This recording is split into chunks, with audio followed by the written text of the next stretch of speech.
Okay. I think the still a couple people trickling in, but we'll go ahead and get started in the interest of time.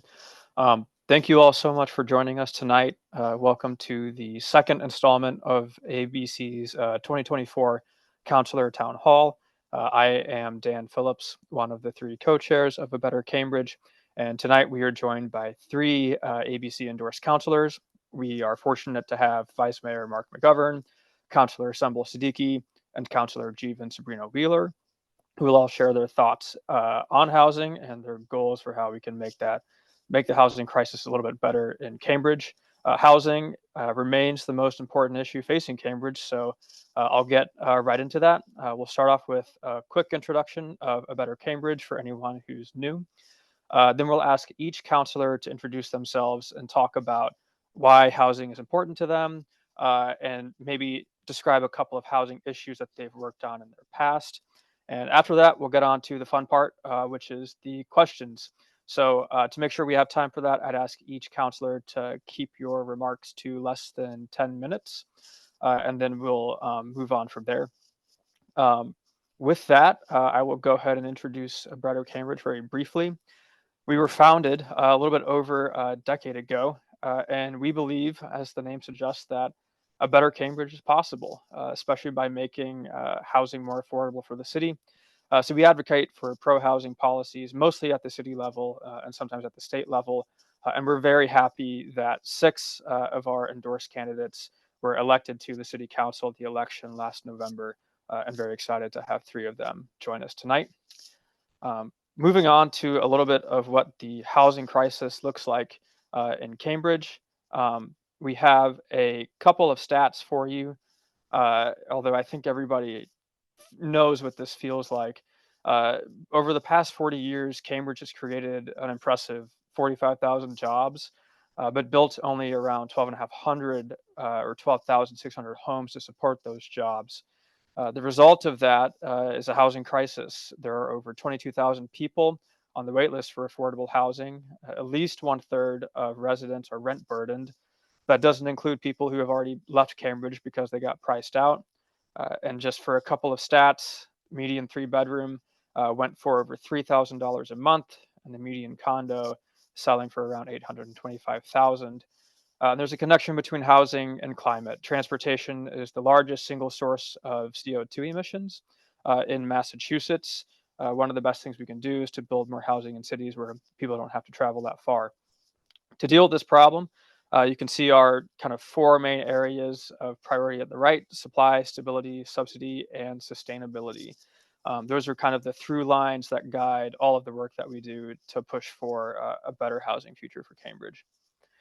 Moving on to talk about what our advocacy has looked like in the past and some of what we're hoping to do in the future. Things are very much a work in progress. We're very proud to have passed the 100% affordable housing overlay, which allows affordable housing developers to build more affordable units by right without having to go through a sometimes lengthy review process. Then we expanded the AHO and advocated for more funding for the Affordable Housing Trust to fund more affordable housing projects. And we supported removing parking minimums, but the work is not done. One thing that's been top of our mind for a while is to end exclusionary zoning by promoting multifamily housing in every Cambridge neighborhood. Parts of the city are actually still zoned for single family, which is not serving us in our fight against the housing crisis. We're aiming to strengthen tenant protections, which I imagine we'll talk about more tonight as well, and then add some more serious transit-oriented density near big squares like Porter and Central that are right by T stops and can support more people living there. I do want to end my intro with just a plug for how you can get involved and make a difference.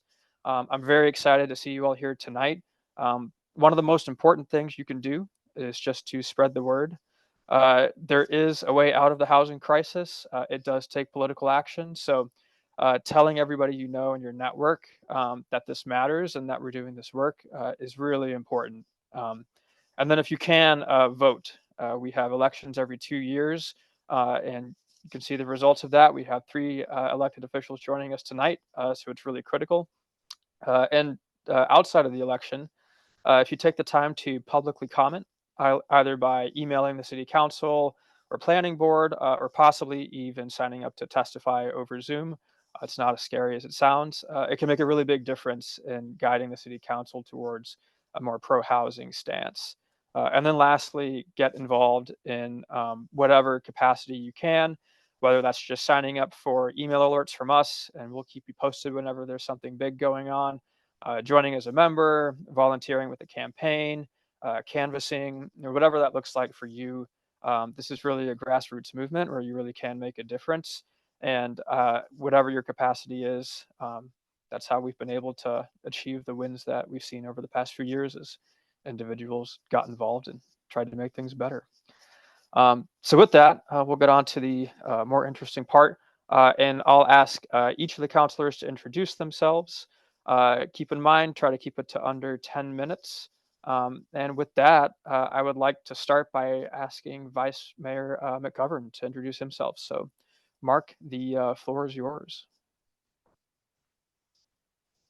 Hey, if you hear a dog going crazy in the back, he's kind of losing his mind, so I had to switch rooms twice already, but he seems to be following me, so I apologize. Um, Thank you, Dan, and thank you everybody for having us tonight. It's always a pleasure to be with fellow housing advocates and housing supporters. Um, I've been involved with ABC since its start, and I really appreciate your advocacy and all the support that you've shown, not only myself but other pro-housing candidates um, during the election. So thank you for that. Um, I think I see a lot of familiar names here, so I don't want to bore you, but for those who don't know me, in addition to being on the city council, I'm currently serving my sixth term. I've been vice mayor twice and mayor once. But in addition to that, I'm a social worker, and I have worked for this February was my 30th anniversary as a social worker, and I've worked with some of the most vulnerable children and families, not just here in Cambridge, but really across the state, um, who have experienced a whole wide range of issues from abuse and neglect to substance use disorder, poverty, homelessness. And so, um, I've seen sort of up close in trying to work very challenging bureaucracies at times and help people, um, with their housing needs and other needs as well. Um, I will say that, I'm very privileged. I live in a home that my great grandparents purchased in 1918. Um, without that, I wouldn't be here, wouldn't be able to afford to be here. And it's actually that security and that privilege of that housing privilege um, that has led me to be such a fierce advocate for housing for other people, because I know that my life would be really different. Certainly, my mother's life as a single mother with at 24 years old with three kids and no college education would have looked really different if we didn't have the security of this home. And not everybody has that. And I don't, that's not lost on me. And so it's part of what drove me into social work and into politics and into being, along with Councillor Siddiqui and Sobrinho-Wheeler and Councillor Simmons, um, really some of the Councillor Azim, really some of the most vocal advocates and leaders for housing and affordable housing, more specifically in the city. In terms of some of the accomplishments, I'm really proud actually of our record as a council and the role that I've played in these housing discussions from starting really early on, my first term, when we started looking at the inclusionary zoning percentage, which was at the time 11.5%. And then we increased that to 20%, which is the highest percentage in the state. We then moved on to incentive zoning, which is the amount of money that commercial developers have to pay towards to the Affordable Housing Trust. That was about $4.52 for about 20 years.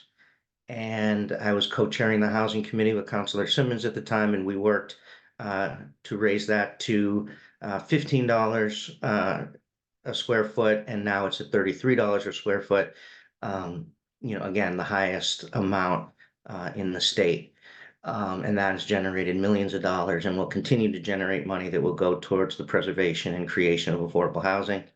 And then the affordable housing overlay, which in the first version, I was the lead on that, and then it didn't get passed. And then thankfully, Councillor Sobrinho-Wheeler joined the team and was that important 6th vote to make that happen. And it was not without its controversy, as you all know. But that ordinance is now yielding over 500 units of 100% affordable housing, affordable in perpetuity, across the city. There's a project happening on Blanchard Road, which is up in Strawberry Hill at the Belmont line, all the way into East Cambridge. So we're seeing, hundreds and hundreds of units of permanently affordable housing under the affordable housing overlay being built across the city. And that is something that I'm really proud of. This is something that's going to outlive us, right? There are going to be people 30 years from now unlocking the door to an affordable unit, and they're not going to know, they're not going to know who sponsored what and who voted which way. All they're going to know is the city has a program that's going to help them be able to afford to live here. And that's what this work is about. We've done work I do a lot of work with the unhoused community in Cambridge. But I think, the inclusionary zoning, the incentive zoning, the overlay are really the three big initiatives that over my time on the council that we've worked on. We've done some work on tenant protections, and Councillor Siddiqui, I'm sure we'll talk more about that because she's been a great lead in that area. And again, housing is, we all know that every outcome is better when you have a stable place to live. Your educational outcomes are better, your mental health outcomes are better, your physical health is better, your job opportunities are better. And as Dan pointed out, we have thousands of people on the affordable housing waiting list. I hear people say, well, we can't build our way out of this. Well, I certainly know that not building housing isn't the answer, right? And so we have to continue to push. Dan mentioned elections. Elections are very important. We're seeing right now with the cycle safety ordinance that we went from 7 strong votes to 4.5 on the council, and we're seeing that now coming under attack in a variety of ways. So elections matter. And if we're going to be really live our values of housing being a human right and trying to maintain our diversity here, then we have to continue to push forward and advocate. So I am really grateful to be here, and I'll stop there. Thank you. Next up, I would like to ask Councillor Siddiqui to introduce herself and some of your work on housing. Sumbul, please go ahead. Thank you so much. Can you hear me okay? I can hear you good. Great. Well, thank you for having me. And, there's a lot that Vice Mayor McGovern covered.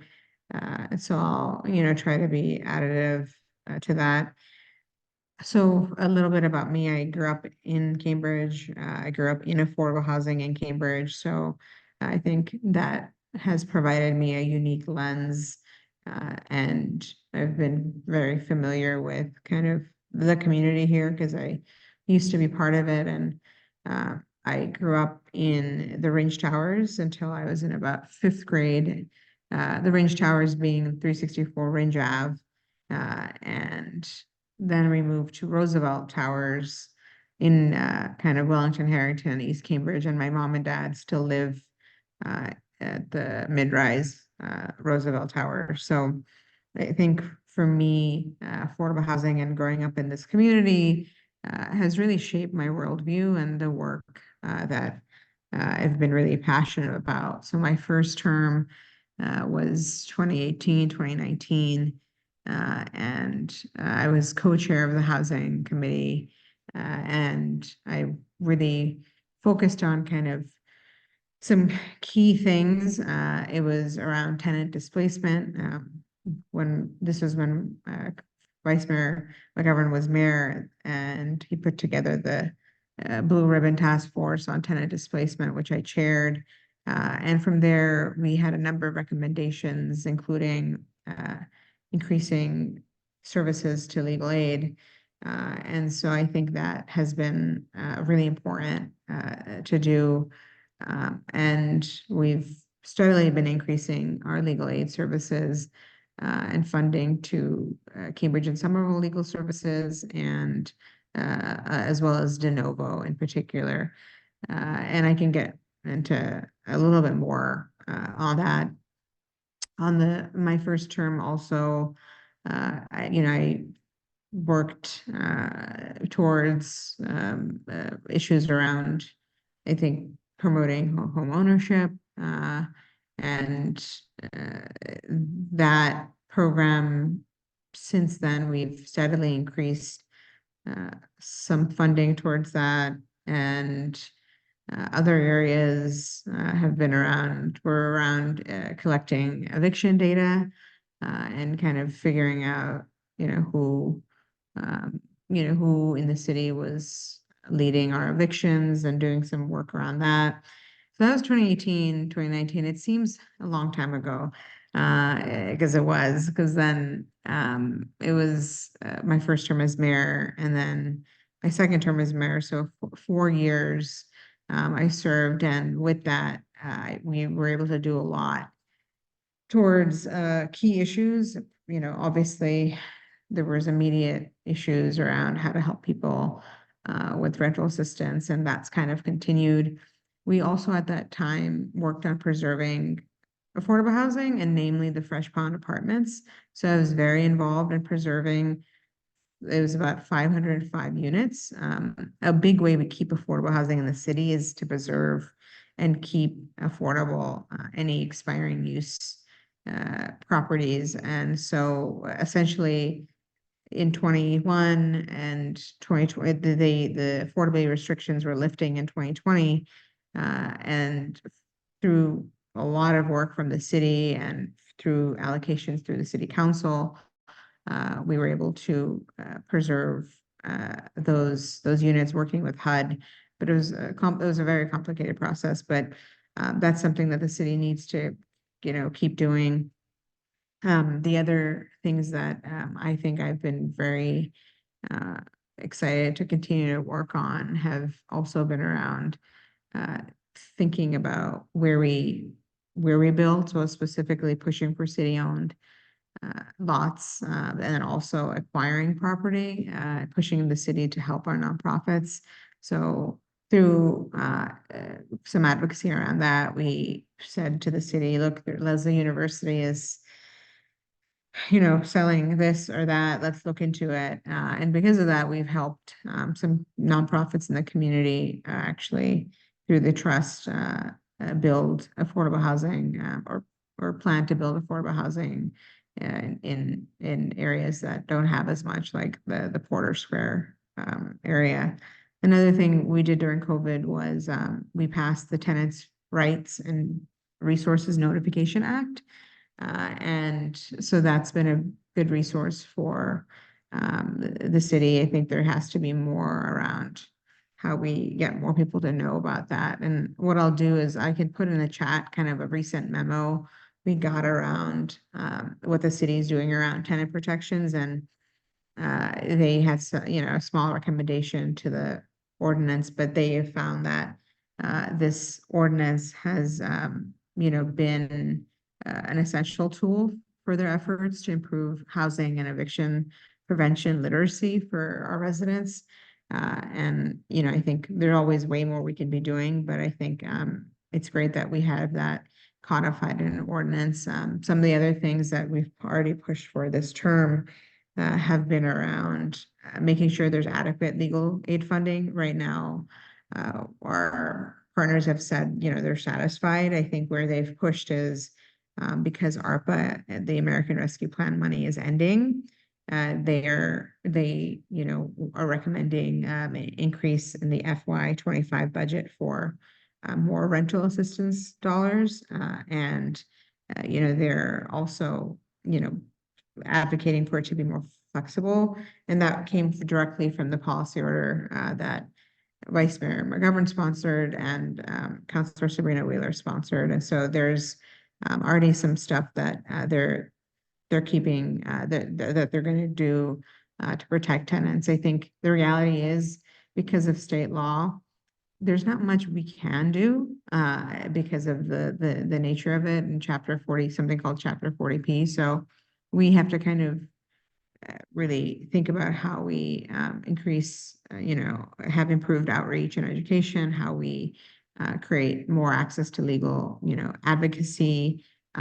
We help with funding for, rental or rent, related arrears and so forth. So there's a whole category of work that I've done around that. And then I think I'm talking to a lot, I'm not keeping track, but the last thing that I was really excited to work on was Walden Square. There was a lot of work that my office did around making sure that tenants there had their voices heard. And because of our advocacy, they did make a lot of changes, and they've committed to renovating a lot of units there. They've renovated about 60 units so far, and they've made a number of other changes, but that's really to the point where the work around making sure that where people are living is livable, and that the affordable housing developers are also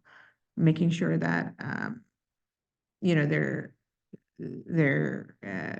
listening to residents and fixing broken kitchens, doing something about mice, doing something about cockroaches. And that's work that I've kind of continuing on with Walden Square apartments, and also the Ringe Towers as well. So that's just I think, we need to we have to hold, we are giving money to many of the affordable housing developers, and it's really important. And also, we have to follow up with some of the buildings that are just really, really old, and see how, we can just do better for our residents. So I'll wrap up there, but mostly my work's been around tenant protections, and really figuring out how to increase funding to the Affordable Housing Trust. I've been supportive of all the zoning that Vice Mayor McGovern mentioned,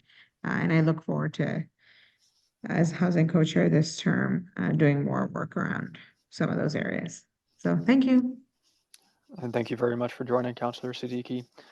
Last, I'll turn it over to Councillor Sobrinho-Wheeler to introduce himself. Jivan, feel free to go ahead. Thanks, Dan. And yeah, thanks so much for having me, and for everybody for being here. I'm serving my second term on the Cambridge City Council. Like Vice Mayor McGovern, I'm son of a single mom. We moved around a lot when I was a kid, including in Springfield, Mass, and Western Pennsylvania. We moved 6 or 7 times by the time I was 10 years old, based on where my mom was able to find work, but also based on where the housing was affordable, which I think has shaped my perspective a lot in this work. Before starting on the city council, I worked in Cambridge at the Lincoln Institute of Land Policy, alongside urban planners, and tax law experts and folks working on climate issues. And I think that's a big part of how I got interested in local government, because so much of government at the local level in particular has to do with land policy. When you're thinking about zoning or planning or transit or climate preparedness, it's all about land use issues, which we spend a lot of time on the city council talking about. And in between my 2 terms on the city council, I started working also with the Working Families Party, doing work with state and local legislators on a host of different issues, including on a lot of housing issues, on zoning reform, trying to create social housing, where there's some legislation that's gotten some funding, initial funding in Rhode Island that we're super excited about for social housing models that would be really exciting. And there's a similar legislation in Massachusetts and some funding this year that I hope can move forward. As well as better tenant protections, right to council, better tenant notifications, rent stabilization.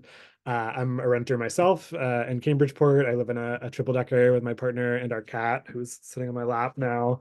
And I've done tenant organizing in the Boston area with groups like City Life, Vita Urbana, with tenants who are facing mold and flooding, and when they organize, facing retaliatory evictions, or tenants who've worked for better transit, like the Fairmount line. They've advocated for it. And as it goes in, as renters and rents go up, sort of face the pressures of it themselves. And so a lot of tenant organizing work, I think we also think about just the ties and with the connection, and how all these pieces tie into each other and have to be done sort of hand in hand.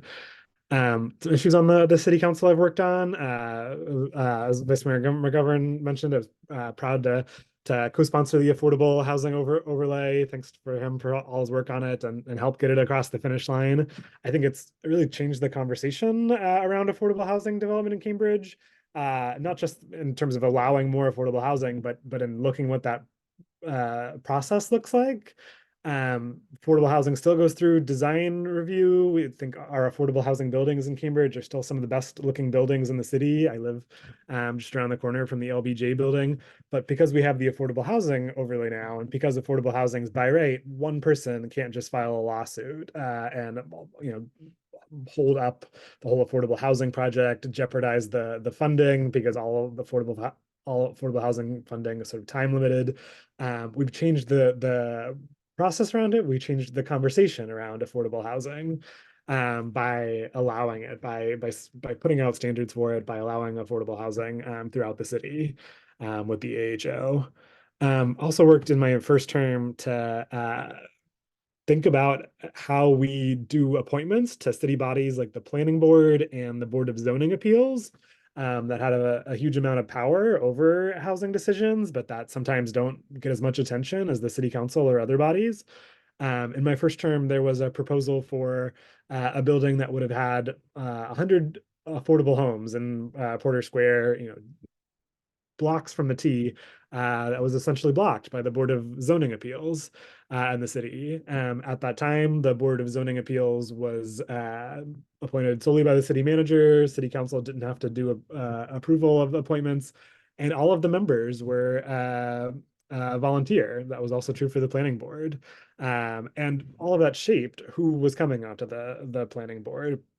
If you were someone who couldn't afford to spend dozens of hours every month doing a city body, or wasn't sort of connected that way in the city, we weren't attracting those kinds of people. Now those bodies both have stipends for folks. It's not a full-time salary. Everybody has another job, but it changes both how we're valuing it, right? If these are positions that we think are important, that have a lot of power, we should be compensating folks for their time. And I think and hope also allows different folks to participate who can't just afford to take time away from a job or need that funding for childcare. Allows a more diverse set of people that really represent the city to serve on these bodies.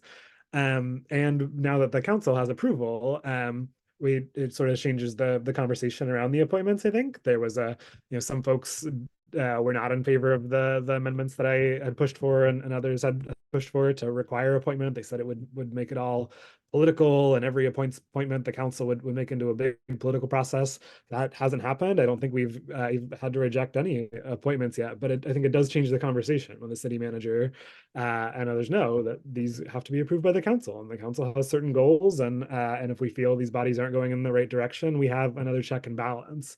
And I think that's another just good flag this year as we're talking about the charter review process. We're doing Cambridge's first charter review in 80 years and the lifetimes of most of our residents, and thinking about what changes come out of that process. How are they going to affect housing, even if they're not directly, housing related? Thinking about these structural processes that aren't the most upfront, aren't the most sexy. How is this going to impact our city government and our planning and our housing functions? And then just the last piece that I've worked on and hope to keep working on is trying to start a Cambridge Community Land Trust. It's a new model, or a different model, I should say, for affordable housing that's had a lot of success, including in the Boston area. DSNI is one of the oldest community land trusts in the country. We also have new community land trusts, including right next door in Somerville, where they have a CLT that's just 5 years old. It's a way to take housing off the speculative market and make it permanently affordable. It's a model for creating more affordable home ownership, which is a piece we're always talking about on the council, how to make home ownership more affordable and have more affordable home ownership units. And it would allow people to contribute directly to creating affordable housing themselves, sort of put their money where their mouth is. If you say you care about affordable housing and you're a homeowner, you could donate your home to an affordable community land trust, or sell it a little below market value, or put it in your will. We have a case in North Cambridge, a gentleman called Paul Fallon, who's put his home towards affordable housing with Just to Start. A community land trust would help scale that model and allow other people who bought their homes for, I've canvassed folks who bought their homes for $50,000 in 1965, and it's now worth over $1 million. They realize the benefit of that. They would like to see their home become affirmatively affordable for families like theirs. To help with that model, in addition to creating affordable housing, other ways to develop it, to add on to pieces. I think a community of interest would be a really interesting model there.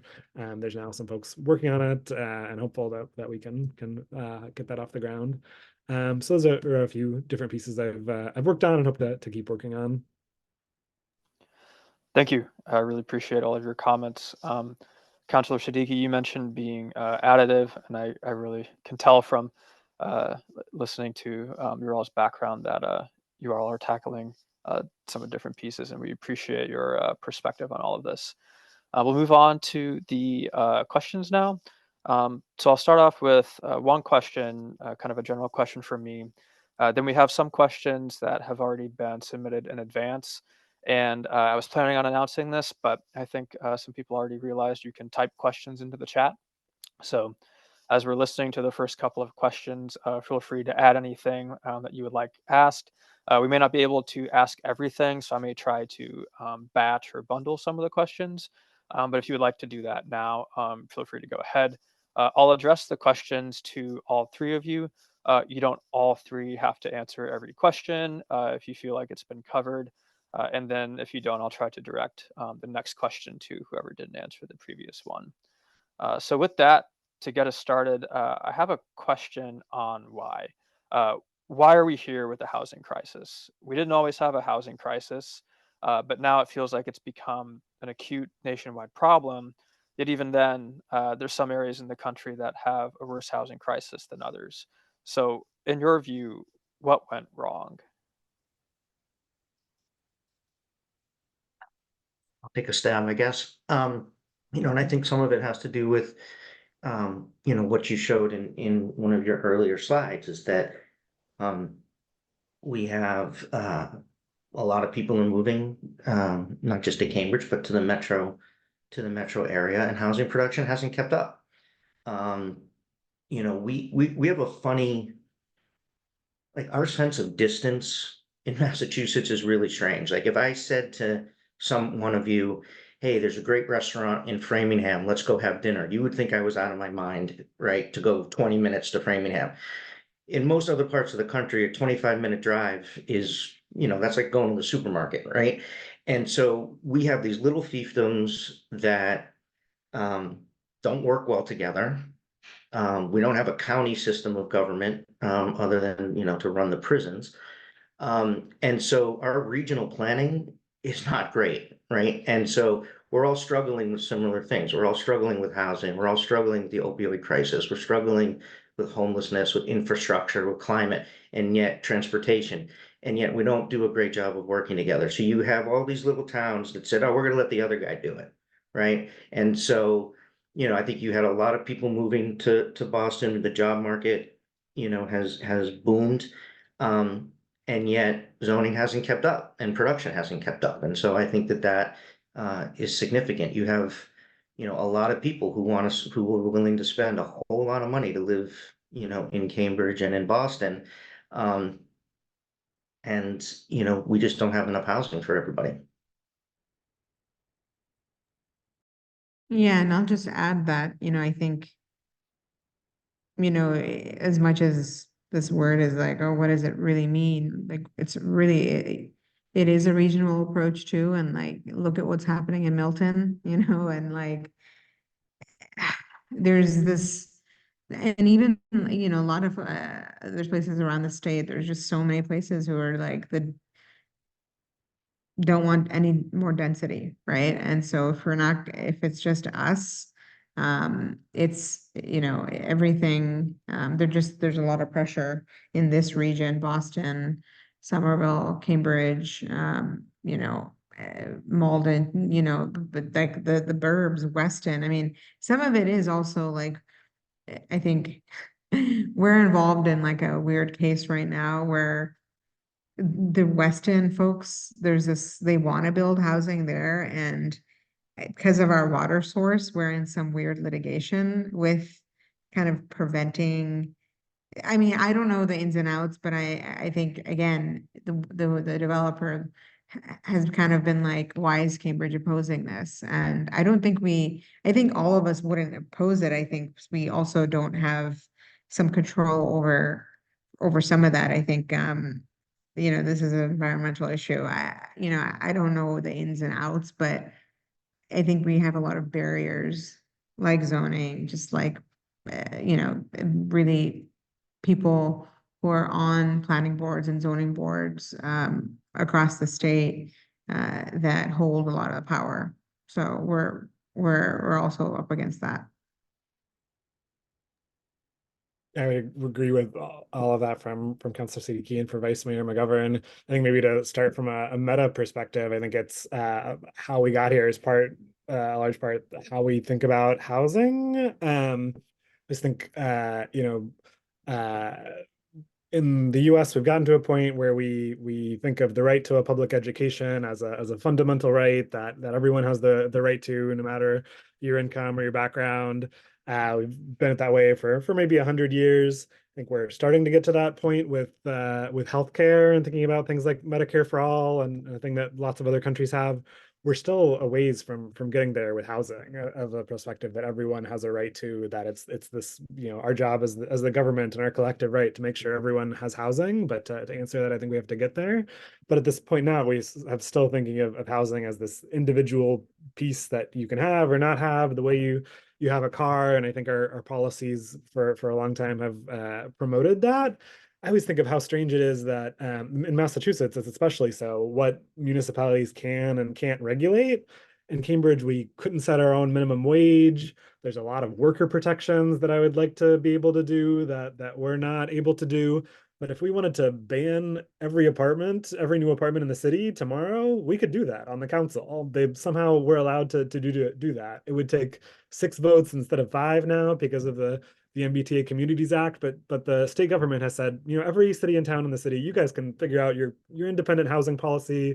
We're going to let you figure this out on your own, and we're just going to hope that there's going to be enough housing to be built. And I think that goes back to our perspective of how we think about housing. It's just this thing that everybody is sort of figuring out on their own, and every town and city can figure out their own approach to. And we've really got to sort of shift the perspective on it and our policies on it, I think, as well. Well, I'm glad we're fortunate to have 6 ABC endorsed councillors on the term, so hopefully keep what new housing we're getting coming. This question was submitted in advance, and it goes: cities like Austin and Minneapolis have seen rents go down in real terms, and it's been felt pretty broadly. Subsidized housing and inclusionary zoning can be great tools, but limited in how many people they can help. What is your plan to lower the rents of people in private housing who make too much to qualify for affordable housing that doesn't involve a lottery or a lengthy wait list?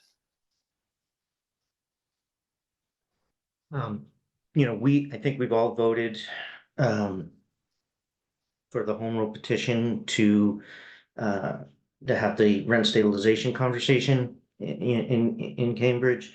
We know that, when rent control got voted out, it was actually pretty far reaching. It not only said that, rent control was gone, but municipalities can't put limits on how much a landlord can increase rents, or, so we've lost sort of all of that input control. So, a number of us, Cambridge, Somerville, I think Northampton, a couple other communities that I'm blanking on now, all have home rule petitions at the state, asking for us to be able to really have some of those conversations in our own community and allow us to move forward with rent stabilization in some capacity. Boston, they're obviously doing it too. So, again, some of it, and this goes back a little bit to what Jivan was saying, is that, there are certain things that we're not allowed to do, as a municipality that we would like to do, or at least like to be able to have the opportunity to do. So, we can't control how much somebody sells their house for, right? We can't control what a landlord charges for rent, right? And that's part of, there was this perfect storm that kind of happened around the loss of rent control. You had rent control getting voted out, so you lost this government sort of protection, right? Kendall Square was really starting to take off, so you had this influx of folks who were coming here to work, and these weren't the factory workers like my grandmother was and her sisters. These were higher paying jobs, so these were folks that could afford more money for rent. And then you had this huge increase in condo conversion, where a lot of old time Cambridge families sold their homes because they were worth more. Those apartments got turned into condos until you lost some of the supply, and all that sort of stuff came together in the mid-90s, right? And that's where inclusionary housing, we passed that. So all this stuff sort of came together, which helped drive up the costs of rent. So I think, hopefully we can get these home rule petitions passed, or the state can pass their own legislation around allowing communities to really take a look at what works, for them. But, that's something that the council, has certainly supported. A majority of us have supported. I could take a stab and see when I go next, Councillor Siddiqui. I would echo the points from Vice Mayor McGovern around the rent stabilization piece. It's a tool we absolutely need in our toolbox. Other states have it. It's been great to see some in Boston moving forward. It would sort of change the conversation. I think we've talked with folks in Cambridge. We've gotten 100% rent increases in a month-to-month lease, and that shouldn't be an option, right? We should have a max on the rent increase you can get. I think the other piece too on looking at folks who aren't in deed restricted affordable housing, which I think is the most folks in Cambridge, is allowing more different kinds of housing in Cambridge. One of our zoning staff always makes the point of zoning isn't gonna guarantee what gets built and what gets charged. You can change the zoning, but different kinds of things that can get built, and there's market forces at play. But I think it does set the parameters of that conversation. We know that there's in a place like Cambridge, if you build a 3,000-foot single unit house, there's no way that's going to rent at an affordable price. That's going to rent for minimum 4,000. I don't even know, right? My little 2-bedroom is way more than that. So I'm not even sure what a single family home rents for. But we know that it's not going to be affordable. If you're allowing instead a triple decker, a 6-unit building to get built there, that is going to rent for an affordable piece. And if we are setting our zoning to allow more of those kinds of pieces, and not, we have parts of the city that are still zoned single family only, single and 2-family only. If that's the only thing you can build there, you're not going to get affordable houses there. unless they're, and we're not saying deed restricted affordable. We're also saying not anything elsewise affordable. So if we can set the parameters differently with our zoning, you can see different options, I think, for affordability. I don't know if Sumbul was gonna, but Dan, you had mentioned Minneapolis and Austin, and there's a comment in the chat that Minneapolis is much larger, than Cambridge and has less of a population. Councillor Siddiqui, myself, and a few of us were in Kansas City back in, I don't know when that was, November, or no, or that was over a year ago, probably. Kansas City is about 500,000 people, and it's 320 square miles, right? And so they can spread things out. And I find it interesting because, this gets to the heart of housing production. We have this big fight over height, right? Everybody's so, and this is exactly my point that, some of the folks who are fighting against increased heights to build more housing, it's exactly that comment, which is why we need more height. We are not a large city. We cannot solve our housing crisis by building 4-story buildings, 5-story buildings, right? You cannot build enough of them to make that happen. So that was an interesting point to point out that, these other cities are larger. And if you're larger, you can do more things, right? But it's interesting because we battle so much over height. But I don't mind tall buildings. I kind of like tall buildings. But I don't support that because I like tall buildings. I support it because that's how we're going to generate enough units, right? So it's an interesting point. Thank you. And I may turn to Councillor Siddiqui to start with the next question, unless you wanted to chime in on the previous one. I think we need to ask about tenant protections because this is on a lot of people's minds, and we've seen a lot of questions come in the chat. Thank you for providing all of those.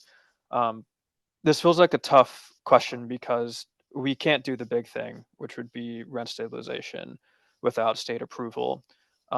There's a lot of ideas floating around there for the things that we can do. Many of them are already in the chat. I just to supplement that, condo conversion, vouchers. I don't have time to list everything. But I want to ask, is there anything that's on your short list of tenant protections that you think are particularly important that you want to take a little bit more time to talk about and would love to do?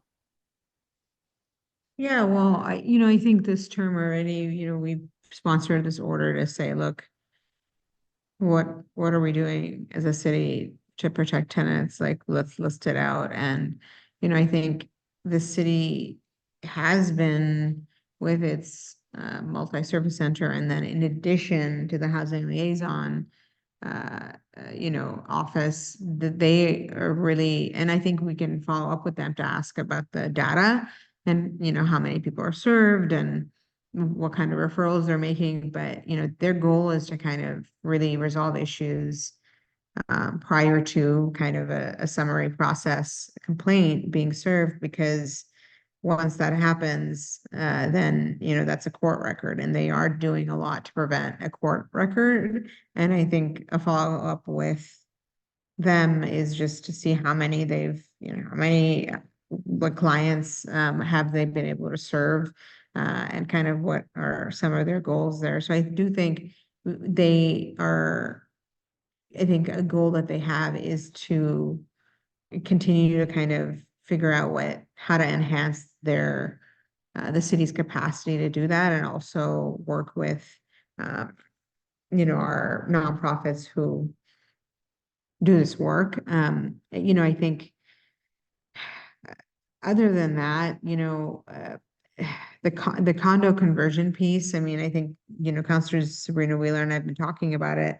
We have areas where we could strengthen our condo ordinance. And I think there's a question of just like how valuable this would be now versus it in the past, when we were seeing so many conversions happen. And I think that's something that Councillor Sabrino, I actually had a recent conversation about. Okay, given if we are thinking about multifamily housing zoning, where does the condo conversion piece fit into this. We've talked about a municipal voucher program. We're supposed to have a housing committee hearing on this, and last term I did do some work on this. We looked at City of Boston's program, we looked at Somerville's program, and the big question was like, okay, well, why not in Cambridge? Especially because, in particular, we see there's vouchers that are needed from the Cambridge Housing Authority, especially for folks who are in our inclusionary housing. So, are there some ways that we can, what would it look like to have a municipally funded housing voucher? And, the concern has been, well, ARPA money's running out. Again, other places like Somerville have used trust money. And there's like a Councillor Sobrinho-Wheeler will have more to say on this because we've talked about it, but really the who, the what is important in the municipal voucher conversation. But I think really our main goal should be, how do we make sure that we are helping with this kind of power imbalance that does exist, and how do we expand services with that respect? And I'm always in touch with our legal aid services. They've said that like they feel like the city's been really, over the years, has been a good partner, and I think they would ask for more money if they really needed it, because I'm a legal aid attorney by background. But I think what they have asked is for, just much more around rental assistance and keeping people housed, and continuing that support, because that's the number one way we can keep people in their homes and keep them, from getting evicted. So I'll stop there, but I think it's a multi-pronged approach with tenant protections, and I think this city council so far already has pushed to do a little bit, to do as much as we can in this budget, and then we're continuing to evaluate how we do better. And if there's the state provides a right to counsel, then that will kind of again have just, you'll get much more, they'll get way more many resources to help, which would, I think, is a good thing. Thank you, Councillor Siddiqui. I'll pause to see if the other two want to add anything briefly on tenant protections, and if not, the next question is about Airbnb. I could, just briefly, Councillor Siddiqui has done so much work on this. I don't have too much to add, but I think that, that just seeing how city does a lot of great work, and we have a great housing liaison, just how we keep expanding capacity, and then the voucher program piece, I think is interesting, and it could be a way to both support tenants, and we know that the greatest need is at the real low, lower than 50%, 30% AMI. How do we help those folks get into even inclusionary units or the slightly higher AMI affordable buildings? And then that would also be a way to support both tenants and affordable housing production in the city. I think there's some really interesting ways to do that. And I'll just say quickly, and again, a lot of this came out of the work that Councillor Siddiqui did as chair of the task force. We have increased funding for legal aid attorneys. We did have the tenants' rights, ordinance that we were just talking about the other day. So it's hard to get private landlords to comply because we don't always know who is a private landlord, but tenants now, it's now an ordinance, it's a law in Cambridge that tenants are supposed to get the tenants' rights sort of handbook, essentially, when they move in, to a unit that tells them sort of what their rights are, where they can go for help if they need it. So, we are, there's a ton work left to do, obviously, but this has been something that's been on our radar for a while, and we have made some progress. Thank you for sharing your thoughts on that. We appreciate the work you all are doing. This question was also submitted in advance. It says, Massachusetts state law and the city ordinance require registration of short-term rentals and payment of state excise tax in Cambridge. There are several unregistered Airbnb listings, which quite possibly could be long-term rentals that would contribute to easing some of our housing scarcity. How can we better enforce our existing short-term rental law? I can start with one piece of that I think is super interesting and came up in our conversation around tenant notification the other day. Where we were talking about how do we get notice out to tenants' rights to all our folks, and the city feels like larger buildings are complying, they can check in with them and the management, but a lot of the smaller landlords don't, and the city just isn't sure whatever they have a list of all the buildings, they don't know which ones are rentals and which ones are condos, because we don't have a rental registry in Cambridge. There are some cities that have a rental registry ordinance. It's something I've interested in working on, just to get a sense of all the different rentals in the city, and try to get some better data on where rents are going up, where are we seeing issues, are there patterns at certain management companies. And I think that would also be helpful with Airbnb enforcement, and sort of having a sense of what buildings are what, and is there a lot of turnover at one? Is that an unregistered Airbnb? Sort of helping get some of that information.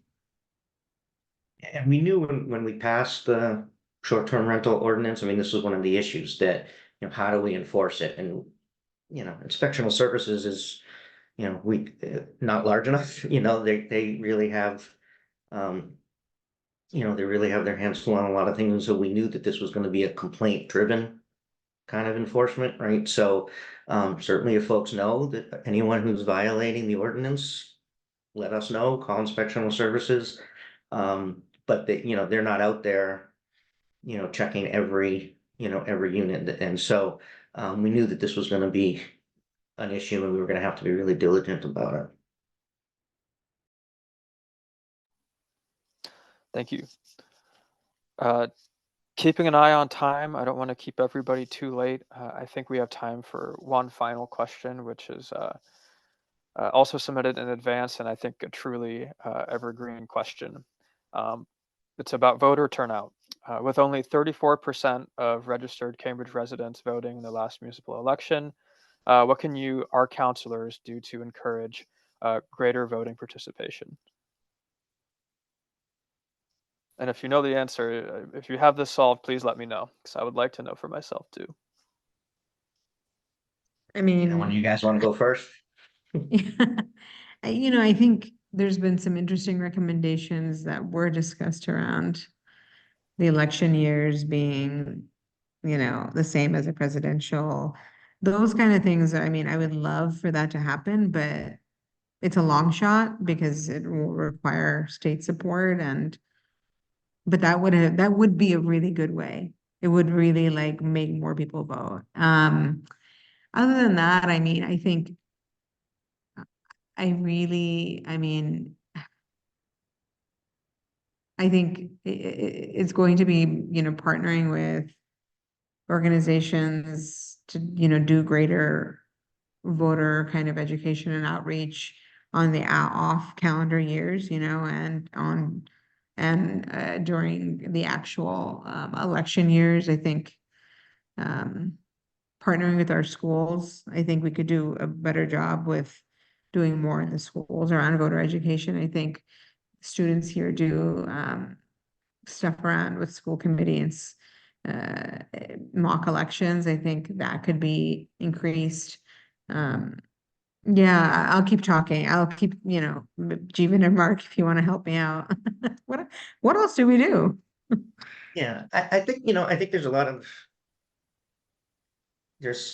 of interesting factors to this, right? I mean, we were just talking today that we had our goals meeting, and I had mentioned how we did a city survey, and 85% of the people said that they're highly satisfied, with living in Cambridge, and I joked and I said, gee, 85% of the emails I get certainly aren't people telling me that they're satisfied. And Councillor Toner said, 85% of the people are satisfied, and the other 15% are the ones who vote. And so, I think for the most part, for a lot of people in Cambridge, things are going pretty well. I think we have citywide elections, and quite honestly, I mean, even if you look at the folks who maybe have a different view of housing than we do, nobody's like, there's no Trump Biden kind of dynamic going on here, right? So I think, when I talk to people, they're like, well, I like you, I like Sumbul, I like Jivan, I like this person, yeah, whichever 9 of you get elected, we're gonna be okay. And and so they don't vote, right?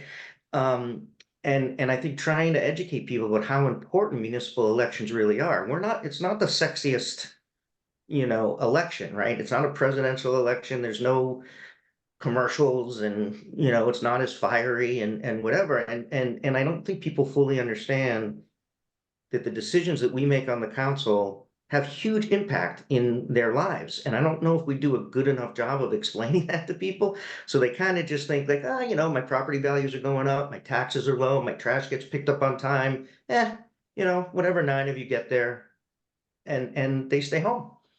But they all turn out for presidential elections and governor elections, right? We have huge turnouts. So I think really trying to educate people on what we do is important and what we do matters to you in your daily life. And you should, have a voice in that and use your voice. So, I mean, I think that's just another hurdle for us to get over. Yeah, I would echo all of those pieces. I think there are a bunch of structural pieces that we unfortunately need like state level action on, including even year elections for city council, so they match up with presidential, including allowing non-citizen voting, including allowing 16 and 17-year-old voting. The things that are in our control, I think, are making the case to people who can vote now why local elections are so important. We talk with a lot of folks, especially folks my age and a little younger, who have said to me, like, I don't think I know enough to vote in local elections. I'm not in tune enough. I'm not paying attention enough. And the case I try to make of, like, there are a lot of people who don't know that much more than you who are voting, right? And do you care about the cost of housing? Did your rent go up this year? Do you care about the street design outside? Do you care about the state of public transportation? Like, all those are local government issues, and having to, if you care about those things, you care about local government, whether you know all the powers of local government or not. And you don't have to be an expert in all of these things if you can just turn out and vote. And I think that's why, we're just coming out of election season and pieces too, but that is why canvassing is so important. That's why all the work that groups like ABC and others do is so important to help get that word out, because there's only so many doors the 3 of us can knock on our own. So we're grateful to have a chance to talk, and for the grateful for the work that so many folks on this all do. I heartily agree with all of that. Unfortunately, we have reached the top of the hour. I know we couldn't get to every question, but thank you to all 3 of you for joining. We really appreciate your time, for all the work that you've put in, and I know it's going to be a busy term, so all the work that's ahead of us. And I also just want to thank the people who helped organize this and all the audience members for joining. It really says a lot that care enough about local issues and housing, especially to join. So with that, this will be on YouTube relatively soon, and the town hall from last week is already up. If you missed it, you can check it out there. Thank you again so much for coming to the A Better Cambridge Councillor Town Hall. We hope to see you at more events soon. Thank you. Have a good night. Thank you, guys. Good night. Thanks for having us.